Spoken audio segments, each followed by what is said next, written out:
Malinis ang labada mo. Pero ang tanong, long-lasting ba ang amoy pag-uwi ng customer? Aminin natin, madalas sa mga laundry shop, kukunin lang ng mga customer ang kanilang mga damit. Pero kapag kabukas nila sa bahay, minsan nawawala yung bango. Yung totoo, ang hirap kumuha ng repeat customers kung ang experience sila sa'yo ay standard lang.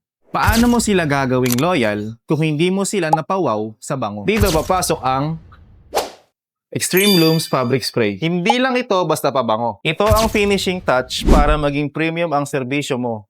Isang spray lang bago mo i-fold at ipack. Yung freshness tumatagal ng ilang araw sa damit. Amoy mamahalin, amoy bagong laba, at siguradong mapapansin agad ng customer mo. Kaya marami sa mga partner laundry shops namin, ito na ang ginagamit para mag-stand out sa dami ng kompetisyon. Subok na at ang mga customers nila, hindi na naghahanap ng iba. Gusto mong maranasan ang premium freshness sa shop mo? Comment Fabric at isisend namin sa iyo ang iba pang detalye. Isipin mo, yung simpleng pag-spray, nagiging dahilan para bumalik-balik ang customer mo. Mas masaya ang customer, mas maraming positive reviews, at mas malakas ang referrals para sa negosyo mo. Ganyan lang kasimple mag-upgrade ng serbisyo. Huwag nang patagalin. Message us now or comment Fabric at pag-usapan natin kung paano mo gagawing signature scent ng shop mo ang Extreme Blooms.